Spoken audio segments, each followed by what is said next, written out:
Good morning, afternoon, evening, everyone. Welcome to the weekly live Q&A with Ashala and my dear friend Sue Grockmel, who's also the moderator of this show. And you can check the links below to see Sue's offering for hypnotherapy sessions and all the cool stuff that she does. Good morning, Chris. Good morning, Garden Hoe. WK. I think he would say Wojtek. He must be Polish, I think. Yeah. Oh, you did a good job of pronouncing that, Maybe. Sue. Yeah, totally. So let's look at questions. Sue and I were just chatting a little bit before we came on and really looking at the tenor, the overall feeling realm of people out there right now. And I was acknowledging that it feels, we think, oh, it can't get any more kind of intense. And then it does. And we're like, what? Is this even possible?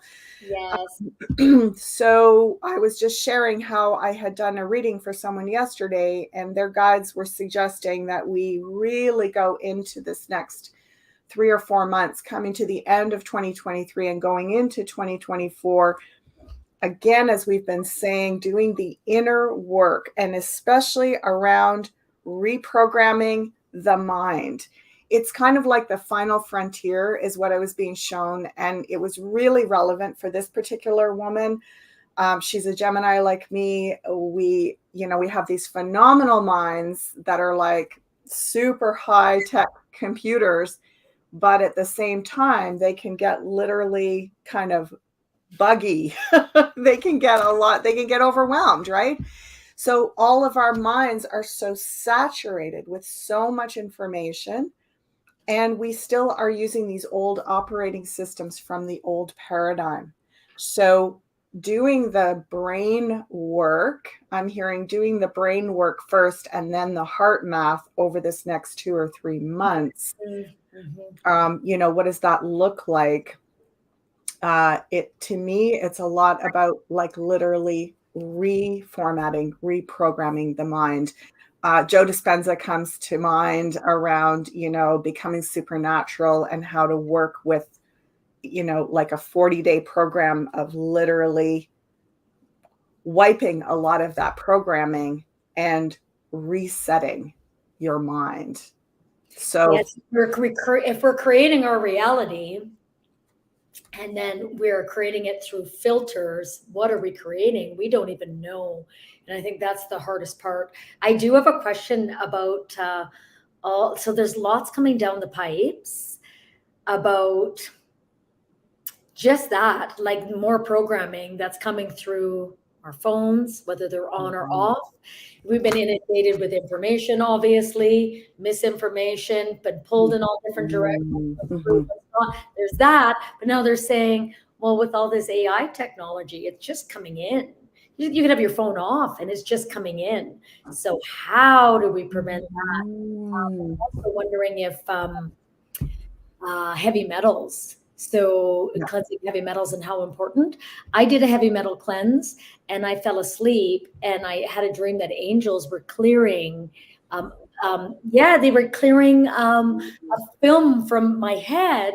So I didn't realize how like foggy physically I was, and it cleared it right off my brain. So amazing. Yes, if you can imagine. So how important is that now? Because man, if it's getting all turned up, is it indeed getting turned up in terms of Wi-Fi and all that sort of thing, and heavy metal cleanse, and getting inundated without even knowing?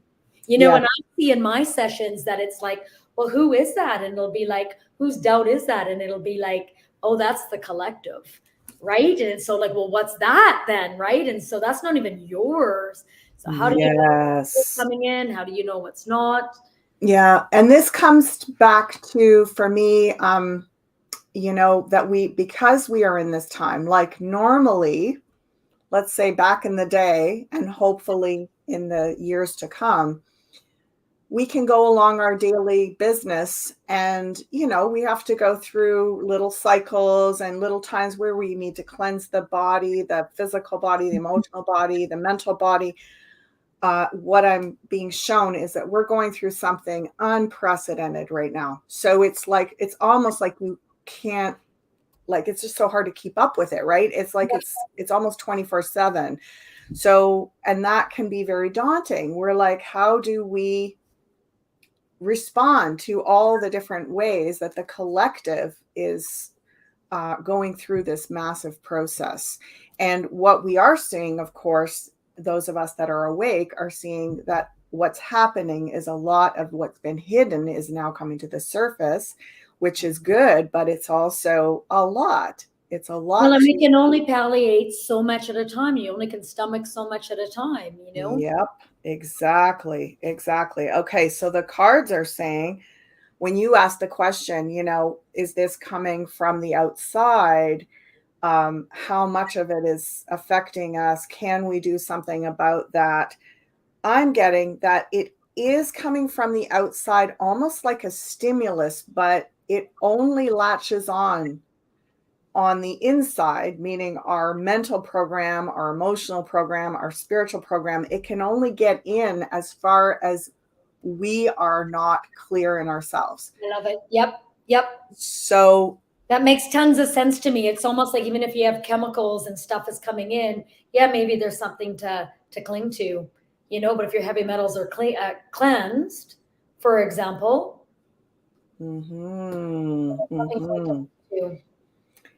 Yeah, so, and it's interesting that I get a real feeling with this cross with the 4 directions. There's something about bringing the different bodies into alignment. So we're really going to notice if we are over accentuating, say, for example, our mental faculties. The other bodies are going to go so out of alignment so quickly. Right. So physical, mental, emotional, psychological, psychic, spiritual bodies. physical, mental, emotional, and spiritual. Yeah, look at that. 2 aces. Mm-hmm. So we have the tools, or we have access to the tools. There's going to be a lot of refresh on a regular basis over the next 10 weeks. And almost, like getting comfortable with doing this physical, mental, emotional, spiritual cleansing regularly. Yes. I'm going to just see, oh gosh, this is great. We are building these practices, and it's almost like we're going to do this right now, and then we're going to come back to it 2 or 3 years from now and do another level of it, is what I'm hearing. So we don't have to solve all the problems today or over the next 3 months.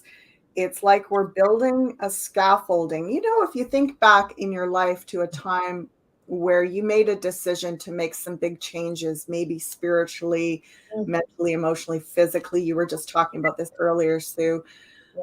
And you kind of say, okay, I'm going to turn over a new leaf, and you change several aspects of your life and you develop these healthy practices, and then you kind of hit that plateau.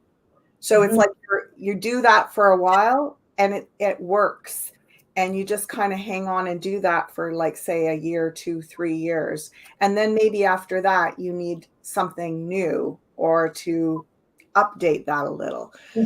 So it does feel like we all can establish some healthy practices right now, and just have those to take us through this next 2 or 3 year phase, and not worry if it's not perfect. That's what I'm getting. I'm getting that a lot of us are like, gosh, how do I respond to so much going on out there?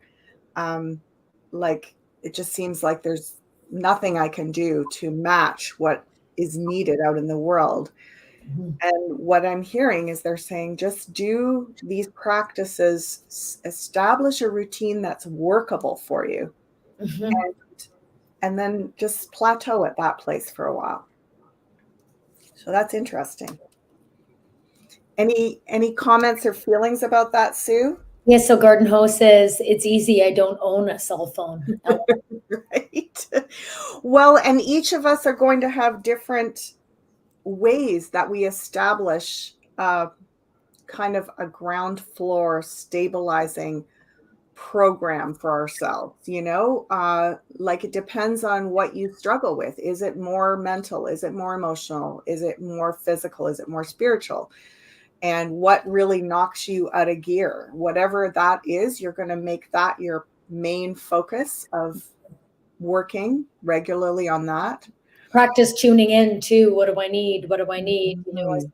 speak a lot about that because for a lot of years I didn't know I had any needs, or some of us grew up not being able to have needs, and then as Mhm. caregivers or women, or just as people who were more outside focus, and then it's like, right, what do I need? Do I need a nap? What do reparenting myself, reprogramming myself, Mhm. Mhm. having a look at that, and then really giving yourself what you need in the end. Totally. And because we live in this uncertainty, because it's been very tempting to focus outside throughout most of our lives, because there's been a lot that we could actualize, we could manage, we could control, and Yes. fear Yep. the outer world a lot. We had a lot of power in the outer world. And I think many of us are feeling now like, we can put our very best efforts into creating change in the outside. And it feels like so much of it is beyond our control, in the hands of the Great Spirit, in the hands of God. It's kind of like so big now. There's so many moving pieces that seem beyond our control. Yes. So it's almost like it's forcing us to go inside, because it's saying, Yeah. what, you can just spin your wheels nonstop, Yes. and Yes. good luck really changing a lot in the outside right now. It's Yes. almost, And if we're not clear on what's happening on the inside and what's driving that, what are we doing on the outside anyways at any given time, not alone now?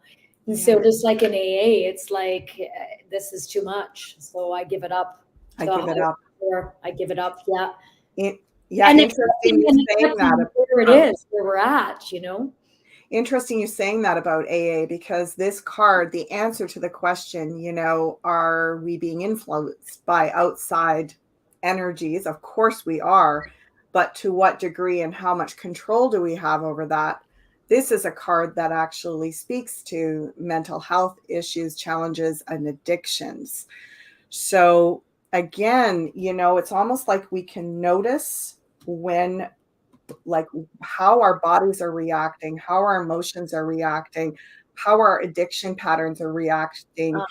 We can see how we're navigating through this very complex time.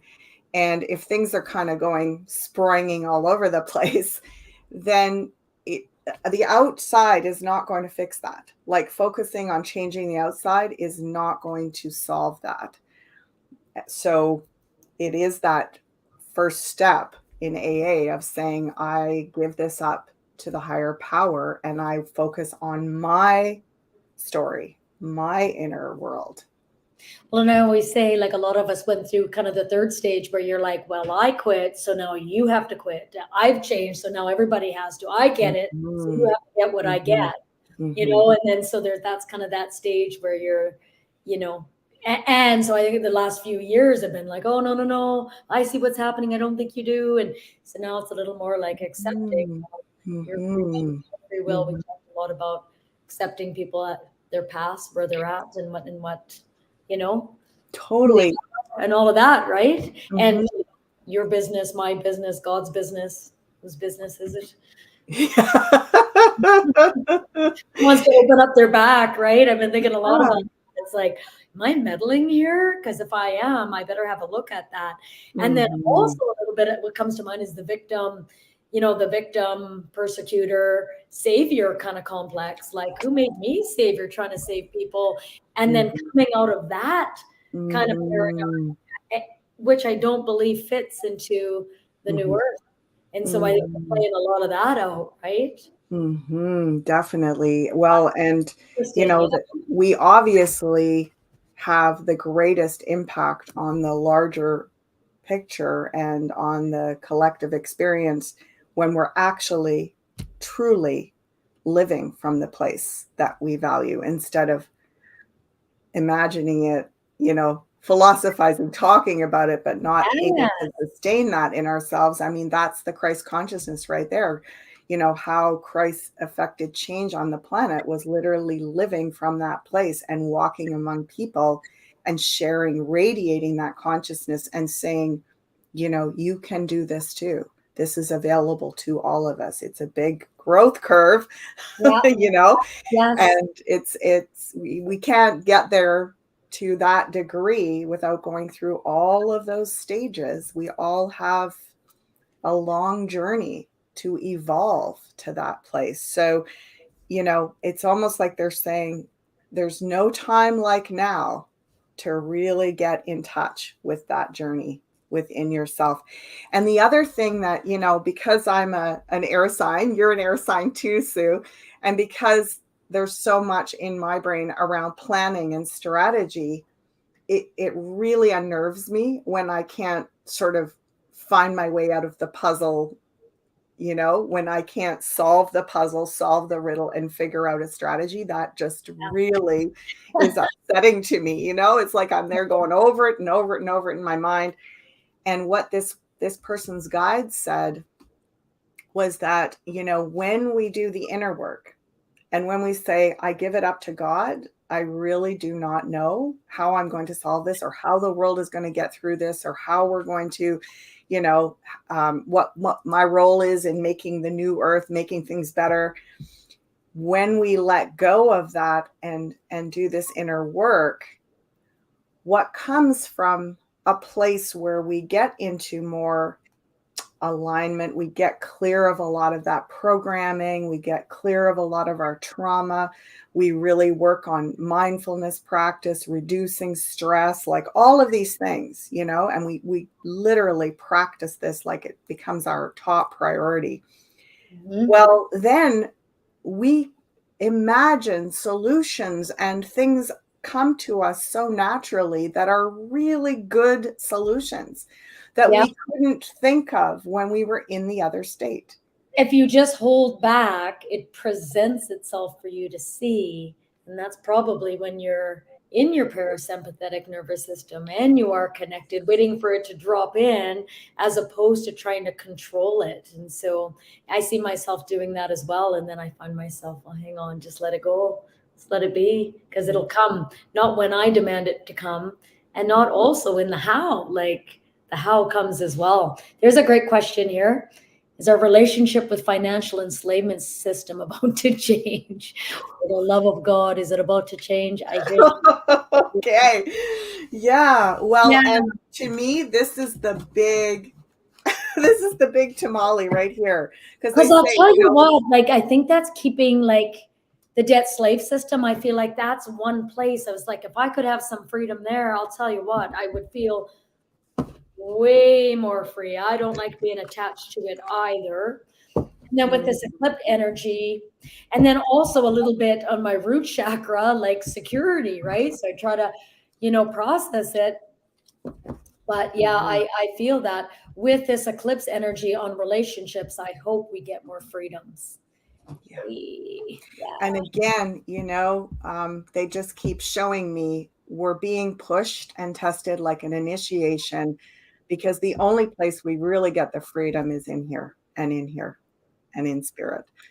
So it's like when we can actually arrive at that place of freedom within ourselves, regardless of the outer, then we're going to start experiencing more and more of that and have the fluidity of that experience. But the trick is it's not instantaneous. It's not like you do this for a week and then magic starts happening. It may be, it might be, Yeah. but it may take a long time for those results to show. But the good thing is that you're going to feel better in the process. You're going to feel a lot more connected, more of a spiritual, meaningful life experience, more peaceful, more neutral in yourself, more grateful. All of those things are the benefit of doing the work internally and being patient with the outer reflection is what I'm hearing. So, and I suppose, like with all of the indoctrination around lack, it's undoing that. And then the feeling comes first and the manifestation second. So, Casey says the mind's the builder, the spirit's the force, the physical the result, right? So the spirit being the feeling sense. Interesting. Oh, wow, wow, wow. Come on, XRP's going up, silver, what's going on? Well, okay, so this is interesting. What I'm hearing is if we actually almost like take off the blindfold. Okay, our hanging person, our hanging man here, he's not being hung by someone. He's actually choosing this inverted posture to gain perspective, to grow, evolve, gain enlightenment. You notice the beautiful halo around his head. Yeah. So we are this experience of lack of control, to change the outer, of waiting for something on the outside to change. What I'm being shown is that while we're waiting, it's almost like we will activate the manifestation in the material realm of progress in a good way, the new material resources coming in. It's like we need to prime the pump by making use of the resources we have. So it's almost like they're saying, any area, if you look around, like the hanging man is there going, I have to wait.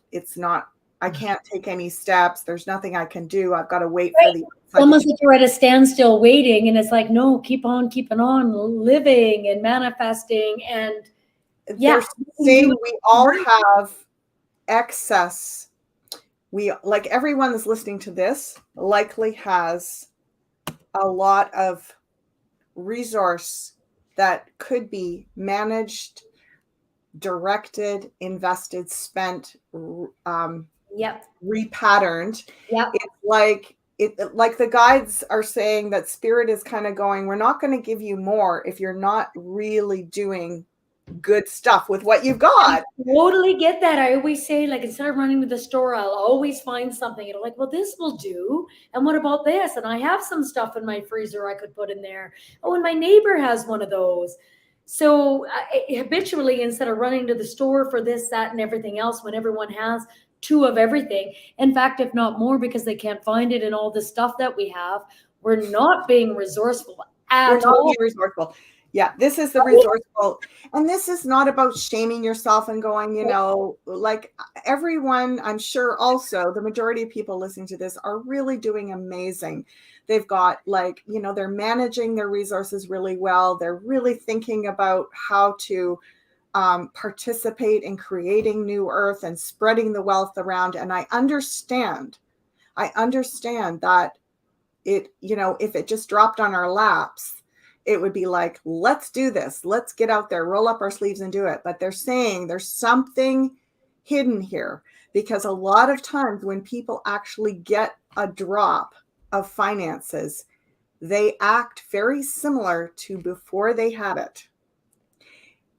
Okay, so this is like perpetuating the old programming that hasn't been conditioned. It's like they're saying almost like, if you can't get a move on and start manifesting the things of those dreams, what are you going to do with when your silver goes up? What are you going to do when the RV happens? Like if we can be already taking those steps. It's sort of like, I often will hear people in readings saying, oh yeah, when I get this, I'll start that.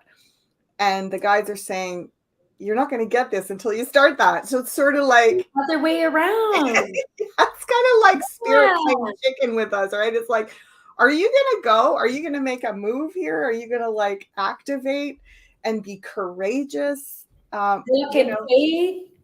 And not when I get this. When I get this, I'll be happy. When I get this, I'll do this.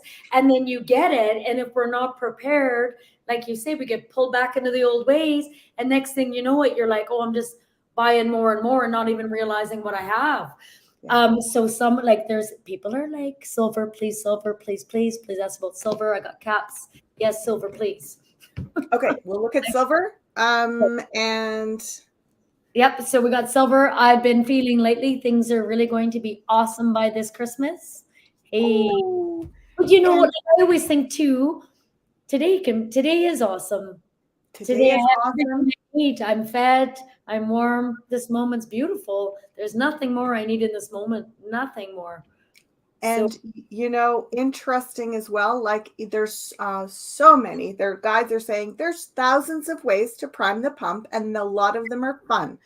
So this is not about like you better, you know, budget and save your money and do this and that. Interesting. This person speaking about Christmas, and I also got in another reading that I was doing this week a message for this person from their spirit guides around how to increase abundance. So the whole energy of tithing and volunteering, giving of our time, giving of our resources, sharing more, contributing more. yes, And for that person, the message was that they were to go into nursing homes or hospitals, places where people are shut in and they're not going to have very much, perhaps not a lot of visitors, not a lot of quality life experience throughout the whole year. And then, of course, that's really felt, that's really accentuated over the holidays. Many of us have done this, you know, we volunteered at the soup kitchen, we've done other things, but they're saying almost like whatever we do to share the wealth of what we already have this Christmas is going to be like there. The angel realm is saying we'll match it. We'll match it tenfold. yeah, That's what I'm hearing. They're a saying lot of generosity. Like that's yeah, you can get back tenfold. yeah. They're saying you contribute this much, and we'll like multiply that exponentially, which means that there's going to be a flourish of abundance, of sharing. You know, we're also, I know a lot of people that work in the service industry, well, even people that are in, you know, selling goods and merchandise, and sales are down right now. There's such a lull happening in just about every industry across the board. And it, again, it's this, are we waiting for a stimulus like a war, an economic crash? What are, you know, why don't we create the stimulus, which is positive, which is sharing, you know, like taking. And if you're feeling lonely, then go out and because there's people who are more lonely than you are, you know. And that's how we can remedy all of that, and like with generosity. Every little piece, every little tiny contributionism is going to be such a big word in the coming years. And maybe we're just looking for something big. When I get all this, and I will share, but not yet. But wait, when I get this, right? Oh, and it's no big deal, right? Like, we're laughing. Those of you listening, we're laughing not at you, with you, because we all do it. We all do it. Yep. You know, sitting and waiting. I do it too. When is it to go out? And it's like a roller coaster. And I had a dream that was like, crypto was gambling. I'm like, I know. And then I gave it to my kids for Christmas, and I was like, don't let your ups be too high. Don't let your highs be too high. And don't let your lows be too low. Right? Yeah. Like it's like, well, you know, just let easy come, easy go, and away. You know, either way, we have so much. Look at this. I mean, it's just so beautiful. It's like stepping forward into what already is. And you know, I want to go back just for a moment to the whole reprogramming of the mind, body, spirit, clearing the old programs out And people can be like, how, where do I start? Like, and there's literally tens of thousands, if not hundreds of thousands, different avenues that you can access. Those of you that are watching this are already, connected to different forums and programs online, probably doing your own research on things. There's just a myriad of different options. Yep. And there's no one size fits all. It's like there's some great ideas. So many people are sharing really great techniques and practices and so on. And what I'm hearing is if each person can choose one for each of those areas. So, if you can choose something for clearing the mind, be it mindfulness practice or working with Joe Dispenza's work, or learning more about neuroscience and, like you say, heavy metal cleansing of the brain and taking different breath work. Yeah. I mean, there's so many. And then, the emotion that is like going to counseling, doing trauma therapy, clearing work, and some kind of meditation retreats that are focusing on emotional healing as well. And then, the physical is so obvious. Just open up the plethora of possibilities. There's so many different ways that we can heal our physical bodies. And then the spiritual is almost like the combination of all of those. And it's also, we will be guided to our spiritual teachers. We will be guided to our mentors. And that to me is a very, very personal one. It feels like, you literally will be shown who is ideal for you. It's not something, I don't think we can find that up here. Right. Well, we were stuck in this paradigm for so long, and then so much trauma. So I understand, like Peter Levine's work. Well, he says, trauma only exists if it exists in the body. And then talking about hooks, I mean, then we're seeing trauma, we're seeing grief, and we're getting hooked in. And like you were saying, well, how did you call it? Like entrenched in it, or we're getting stuck in it. Meshed in it, yeah. And so being able to process and get all of those, process our grief and our trauma is important work to do. So I just want to say, Cass here said I had a reading with Ashella. I absolutely enjoyed it. Ashella is awesome. So thank you, Cass. So then B says, I think this is good. Do eyeglasses dumb us down too? Ooh. I like it. Okay, I like it because I'm in denial about not being able to read labels anymore. Can't read labels anymore. And I don't care. I don't want to wear glasses. I can't stand anything on my face. So is it something in my brain that's not aligned? Is there something metaphysically I don't want to see close up? Well, I first of all want to say that these are very awesome questions. These curious, activating questions. I feel like we're all going to learn a lot about neuroscience in the next 3 months. I actually did watch something a couple of days ago, and I will, when this goes up on YouTube, I'll put the link to that. It was a fantastic interview with a prominent neuroscientist, and I really love what was shared in that. And it was a lot about like the power of our minds, and also the way our mind-body connection works with our hormones, all of our stress hormones, and how we actually spread stress and influence each other collectively with our thoughts and so on. So I feel like we're going to start, if we haven't already, this is a time to get really curious about neuroscience. So people who are leaders in that field. And again, tune out there, like check out different ones. Not everyone is going to resonate with you, and there's no right or wrong. It's like, if you hear someone speaking and you're like, oh yeah, that is like, I'm getting goosebumps all over and I want to go that way. Yes. If you listen, that's living life in wonder, like childlike wonder. That childlike wonder is our God self to me. And instead of trying to find out all the information and chase things out of fear, but just walking in like, I wonder what this looks like. I wonder if this is a possibility, some curiosity about life. So, okay, so it says, because lately I see, okay, so B says, do eyeglasses dumb us down too? Because lately I see more beauty in colors and shapes and light when I remove them. Okay, so I have been beautiful excited question. forever. Wow. And the neuroscience, awesome. Keep curious about that, because we're going to be informed in the right order. Like, again, as I said, if it feels exciting when you're learning about it, go that way. If it feels like, oh, this is too much, that's okay. Close that door, go to the next one. It's all right. It's not Yeah, wrong. right, Um, right.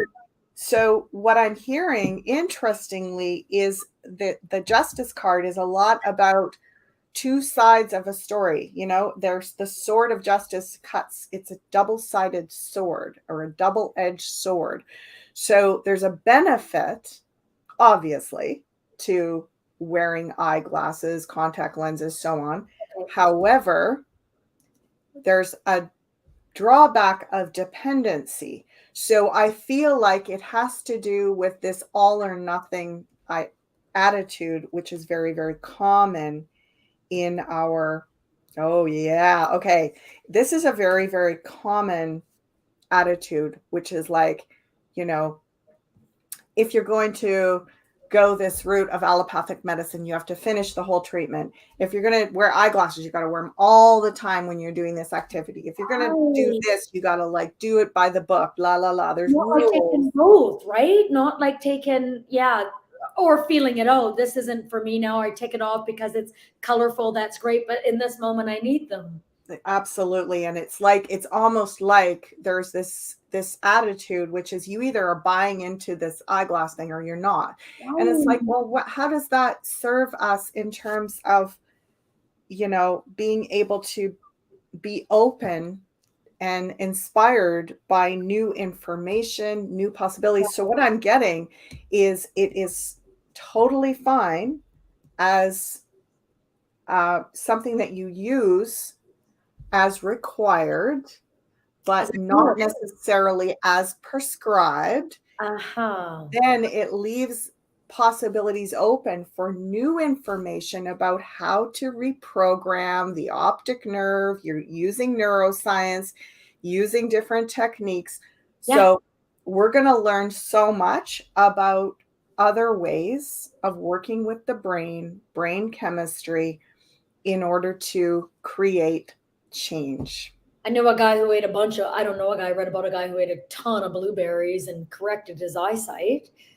And then and Chinese kids do all these exercises with their eyes. And so like all kinds of things that we could be employing, you know, and so a lot of people wreck their eyes by, you know, we're sitting on screens for too long and all that sort of thing, right? Absolutely. Absolutely. So don't sit in front of the TV. You're going to hurt your nose so close to the TV. And I'm also getting something to do with light pollution. Of course, we understand the effects of blue light pollution, but I'm also even getting that since we've had electric light, there's been light pollution, and that we need more pure darkness, which we virtually never experience. Darkening out your room and stuff like that. Now that it's getting dark here in Canada, I can't stand the lights on. As it slowly gets dark, the candles go on, and then at night as dark as it can be. So there you go. Yeah. Do you want to do a quick thing on silver? Yeah, let's do it. I just noticed Garden Hose saying I wouldn't be able to see these ladies' lovely faces without my glasses, right? Well, there you go. There's your time to put them on. It's funny that way.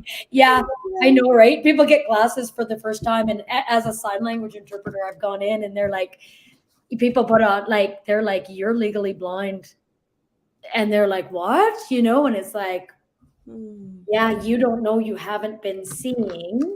Yeah. Right. And then people, you know, and they, you know, all of a sudden, you know, they can see teeth, they can see details of leaves. And they're like, what? Right. You don't realize what we're missing that way. Right. So, but the whole thing about color, seeing color in that, because people who have passed over and in regression sessions, when people have passed over, they go, I see colors that you don't see. We see colors here that we've never perceived with our eyes. So we must have a certain amount of filter. So, okay. So I was just going to say, I don't want to miss these things. So I just want to say, okay, so silver. And you have any info on Peru light being craft? Recently seen videoed by many. And then Macy says said to be bad entities from Orion. Okay, so let's start with silver.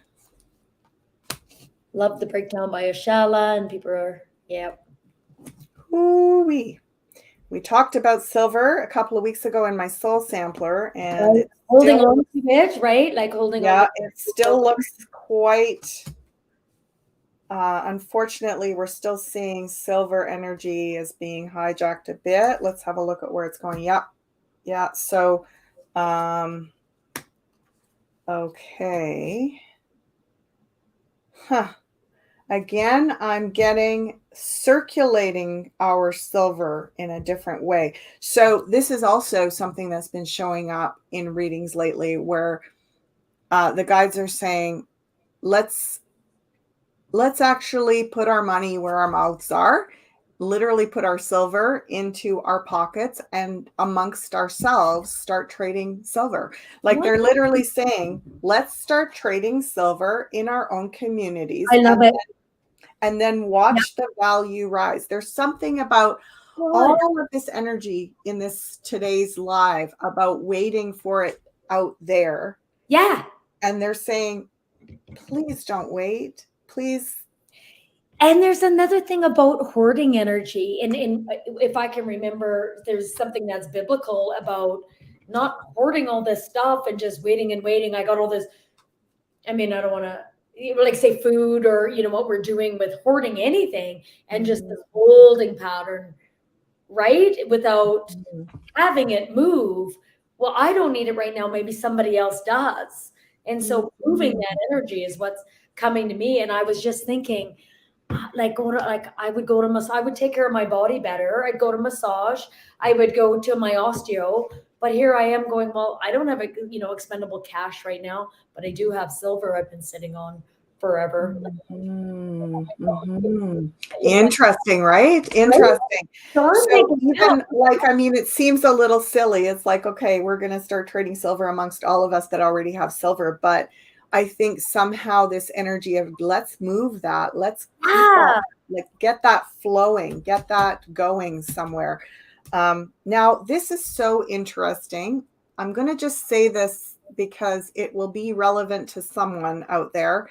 And it feels like it's important for us all to kind of think about. But I'm being shown, like, when a baby is, say, baptized in the church or something, I don't know. I'm being shown these, like, almost like baptismal gifts that you would give to children. So brilliant. So it's like there's something about we used to, like when a child was born and then baptized, we used to give a gift that was something like maybe a locket, a silver I don't know. There's just I don't know why they're showing me that, but they're saying there's something about like investing in silver for the children, for children.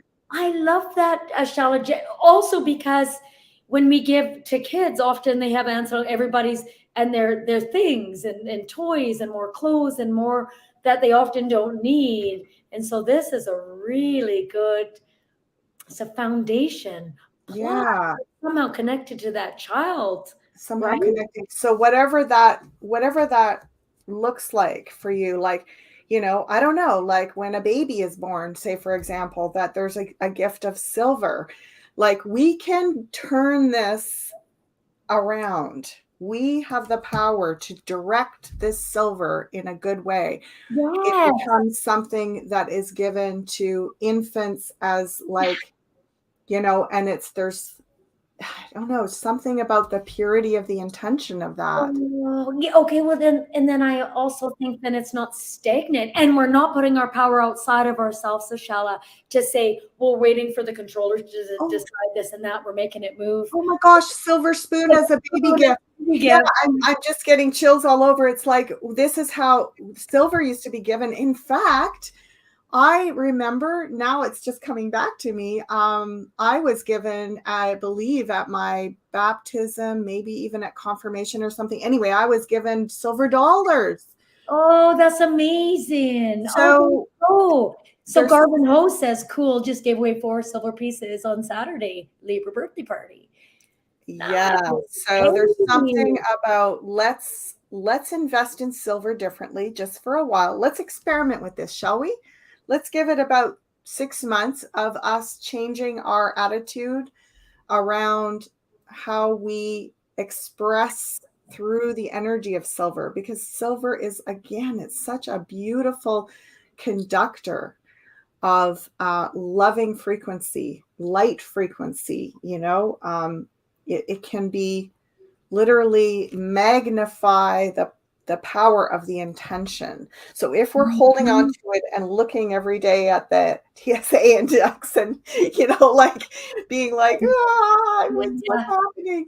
Yeah. It's probably not sending super great energy into our silver. So if we like change our connection to how we, like it just, even that people literally used to eat with silverware on for Sunday dinner and have the silver tea service. And that was something that was considered like, you brought that out for special occasions. You brought that out for special guests. I mean, there was a lot of honor in silver in the And it's past. moving around abundance. Mm-hmm. It's just even so now I've given you something that you can channel with, but then also you're given a gift that could, like in theory, just magnify their abundance. You know what I mean? So that's super cool. So would you like to go to the question about Peru? Yes, I would. Let's Okay, do I'm that. looking for it again. Okay, glasses. Was it before that? Interesting, when we're talking about Peru and South America, it's where a lot of the silver that we're still Oh, trading came from. is that right? So isn't that interesting that there's a little tie there? That is really cool. Yes, of Mhm. course. Isn't that how it works? Oh, and thank you, Chris. Yeah, the antimicrobial properties, and also, Palladium silver. yeah, I mean, like people, when they were crossing the pioneers, when they were crossing the prairies, they used to put silver in their water to purify it. Like if we think about that, it really starts to change how we're feeling about silver, because silver picks up on our feelings. So if we're feeling anxious and fearful and like hoarding or resentful that the prices are going down, silver's picking up on that and magnifying it. No, let's not do that. Watch mine when you're eating with a silver spoon. What's interesting, then we say they were born with a silver spoon in their mouth. Isn't that interesting? Like we made it bad. Yeah. Right. Okay. Do you have any info on the Peru light beam craft? I don't Okay. know the information. I don't know if you do, Ashala, but Okay. it was a craft, a light beam craft, recently seen and videoed by many. All right. They're making me shuffle more, which Oh, sometimes happens. And so let's see. Is it ready? Oh, yes, it's ready. Okay. Right. you're welcome, Chris. Remember, Janine used to say that this Hermit card relates to off-worlders. Yeah. Ooh. Okay, the Sovereignty card. So off-worlders, sovereignty. Right. Let's see. Past, Macy's saying this will be deep. She asked the question. present. And yes, they put silver in their milk too to keep it fresher. I didn't know that. Aww. Wow. Okay, so we've got 3 major arcana cards out of, so 78 cards, 22 of them are majors. They are the more potent, having more of a big effect on whatever the question is. We've got 3 very potent cards here, 3 majors.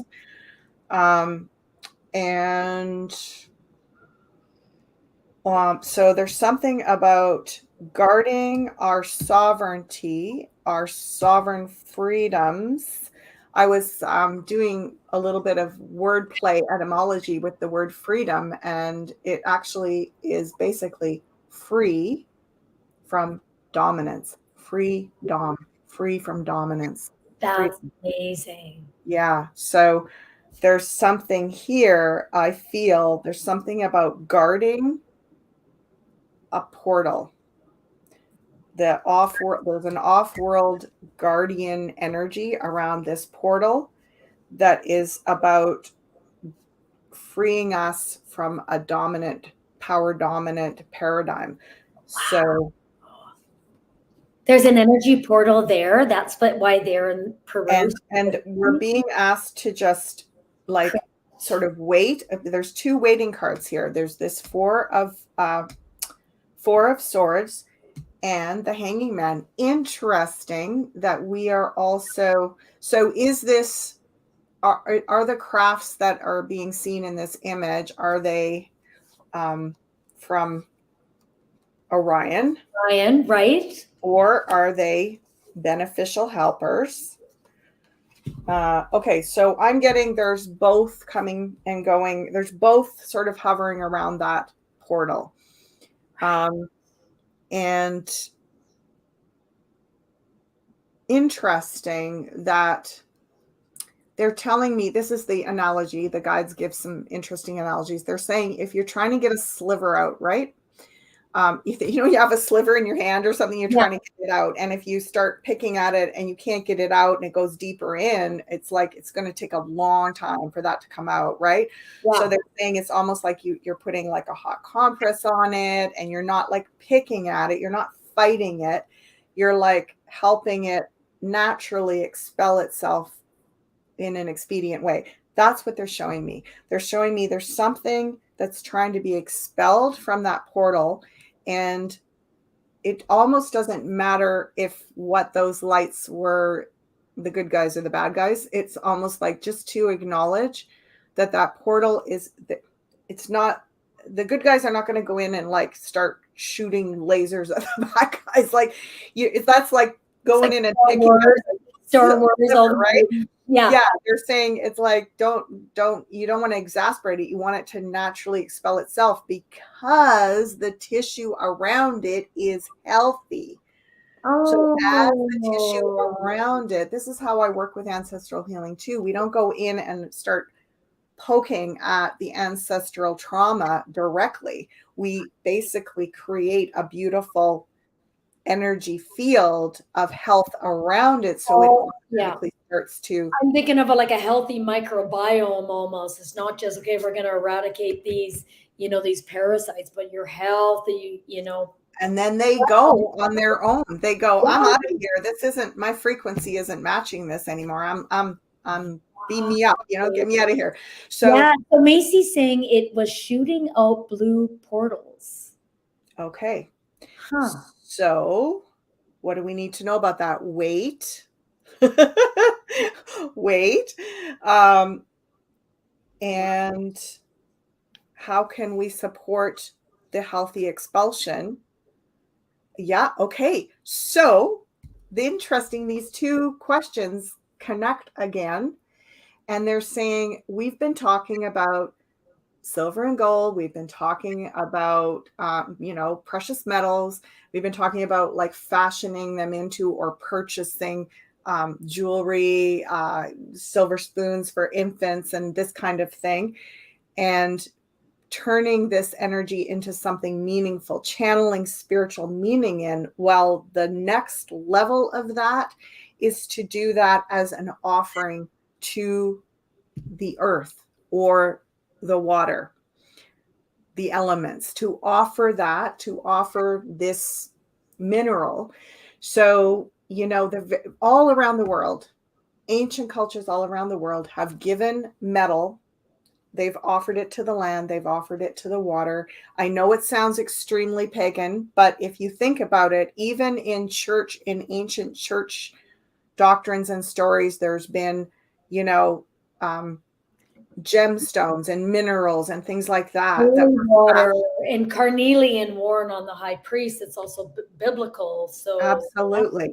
Yeah. So basically, it's like if we look at how can we support this portal being naturally cleared think about also the antiseptic quality of silver. So basically what I'm getting is that, well, if you live in Peru, maybe you want to go to where this is happening and offer some silver to the water, to the lake, to the, That's amazing. for the rest of us, begin to get this silver moving in our lives, begin to move these precious metals in a meaningful way.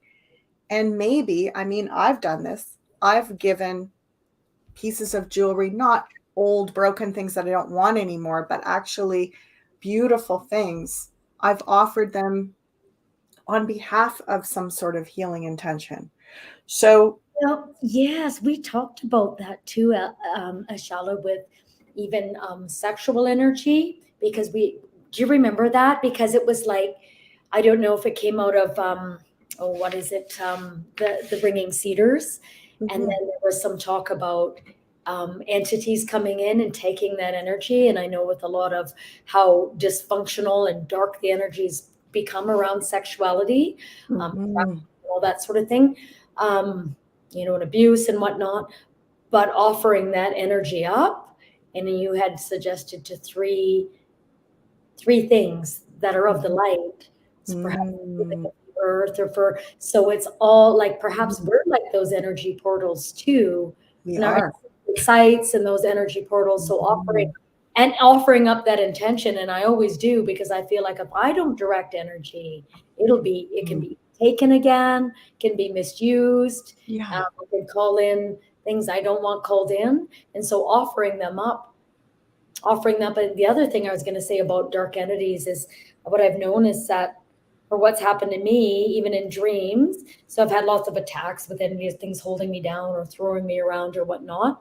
But just being able to be lucid in my dreams and opening up my heart and the light in my heart and expanding it out. And then they're gone. Yeah.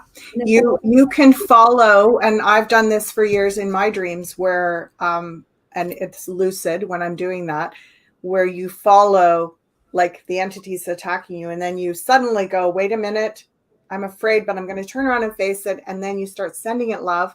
And I've actually heard myself say the Ho'oponopono prayer, which is about, I love you, I'm sorry, please forgive me, thank you. Sending that, and literally they start to try to get away because it's like that doesn't resonate. They can't match their frequency with that. So they're like skittling away, and then you're chasing them with this love. You're chasing them with love, and then they're I love you, and then they're just like they start to just literally dissipate. Yeah. I get it. I'm afraid of love too sometimes. I understand. Oh my gosh, that must be the dark part of us.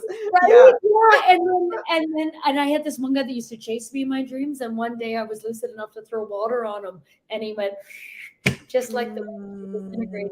So okay, so I guess so Leo says I gave the mailman an ounce of silver and he lit up like crazy. So what I'm hearing as well is, when we think about dark entities, so for example, I am suggesting that it is possible that this portal around that area is still challenged. But again, it's about surrounding it with love, not attacking it with fear.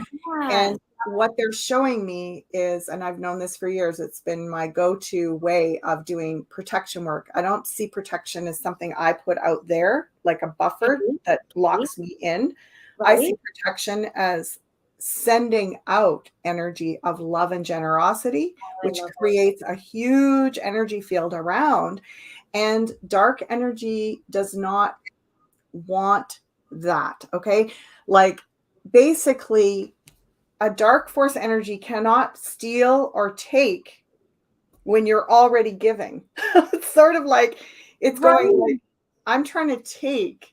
So if we turn in out of fear, out of like compression, like there's not enough, I don't have anything to share, I'm going to hoard, I'm afraid, don't come near me, I'm going to put up a big wall.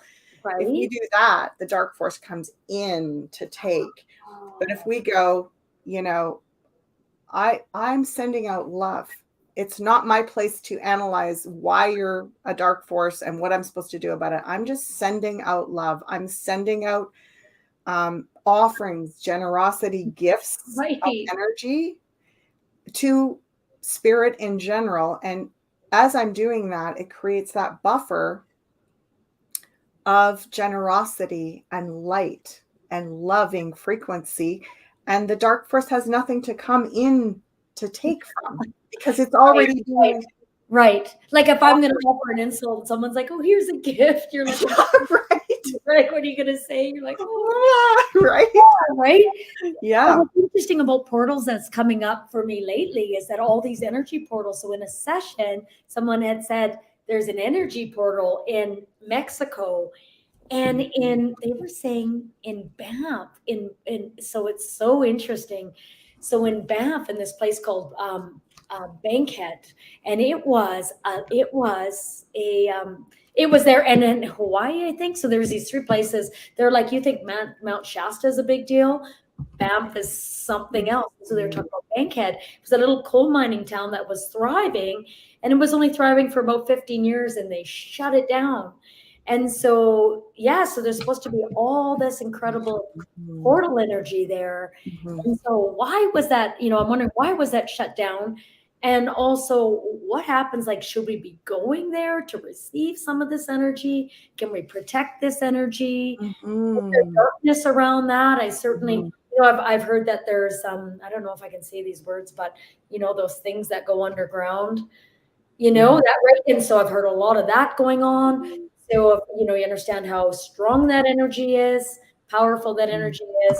So has the dark also moved in and wanting a piece of that, and all of that? So do you know what I'm asking? Totally. I just noticed that we're over the hour mark, and I have to go because I have a reading waiting. Okay. So we're going to need to pause here and pick up where we left off next week, because this feels to me like such an important topic. And if you notice, like, as we begin to focus on solutions or ways that we can activate moving the energy, changing our mental state, emotional state, physical state, and ultimately that affects our spiritual state.